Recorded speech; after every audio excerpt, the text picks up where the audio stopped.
Oh, well, that's a little too close right there. And it's just, yeah. Hey guys, it's BitBro back here with an action figure review. Wow, haven't done one of these in a long time. This will be posted, haven't decided yet, either on the action figure channel, or the action figure show I should say, or BitBro. And I know you guys don't like action figure reviews as much on the BitBro channel. You want to actually appreciate it, subscribe to the Action Figure Show, which is a whopping 10 subscribers. And may I mention really quick, thank you so much for the 99 subscribers on my regular channel. Remember, folks, one more, there will be a Q&A, a giveaway, and most of all, I'll be singing something. So, stay tuned for that. Well, further this figure. Alright.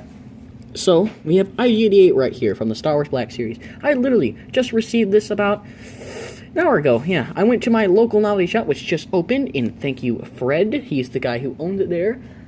He saved this behind the counter for me, and I am just thrilled. I think this thing is phenomenal. It's a really, really nice piece to add to anyone's Star Wars collection.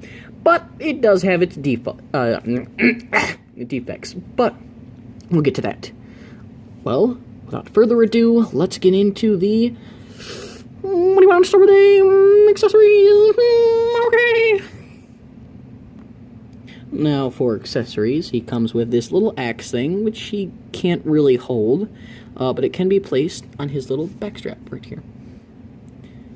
Just slide it in like so, and there you have it. He also comes with a miniature E11. I don't know if this is a different gun on its own, but it looks just like a tiny E11. Pretty good details on there. I don't know if that'll show. There it goes. Yeah, there's plain black. Wish I could have given it some gunmetal wash, but here's his signature sniper he has, which is just like the one we get with our other figures, but it's just smaller. I don't understand that with this guy, but, you know. And these have little tiny holes right there, little hole. Okay, it's not on the camera. Oh, why is it? Okay, there's a little tiny hole right there. I'm gonna take that little tiny hole and you're gonna plug it in that whole little tiny peg right there. You see the little tiny peg right there? You can just plug. Oh, that's the wrong arm. I think this gun goes here. Yes, sir. There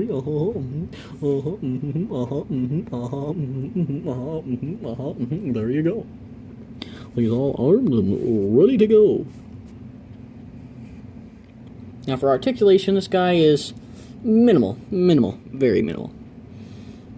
At the head, he has a swivel. We'll just rotate that. Let's bring it back here. He has a head swivel. His arms go out and down, and they have this little rubber part right there, which you bend up with and down. And it has this rotating piece right here that you can rotate and pull out, because there's a notch there where that can do that. So he has more articulation in the arms than he does in the legs. He has this awkward ab crunch where he can do this. Go down pretty far and pretty far back. And then he has a single joint, leg joint. He can go that far back at the legs. And because of these pipes, his double-jointed knee, yes, he has one of those, is a little, like, I'm afraid I'm going to break these every time I do it. But there's that and that one. And he has no ankle pivot, but his foot does go on a hinge like that. And this guy does have problems standing up, I will say that. Yeah, so let's get into comparison. You can see he stands about 7 inches tall, so he's about the size as the Chewbacca figure. And to comparison with your other bounty hunters, here he is next to Bosk, and here he is right next to Greedo. So you got all your bounty hunters right there.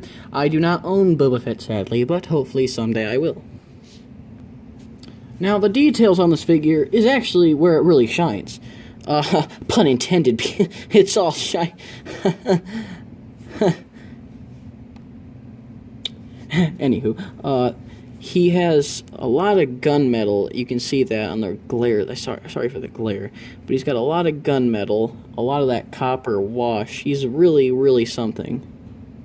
I don't know why I can't seem to operate a camera today, but yeah, he's really, really cool. He's got all the wires and everything. He's such a neat figure. Very neat.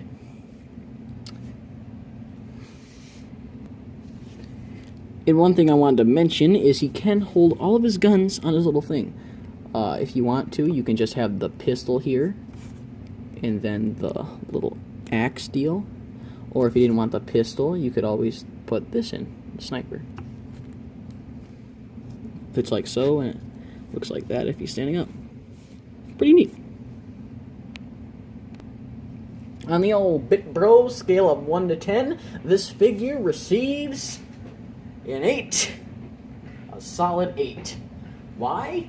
Well, because it's got phenomenal paint apps, it scales perfectly with my other Star Wars Black Series figures, fits right in, he feels like he's part of the family, something an adult collector would want to pick up. He's very, very nicely done, and the only problems I have with him is why he lost the points is because his accessories could have been painted. I mean, really, Hasbro, come on, show some initiative!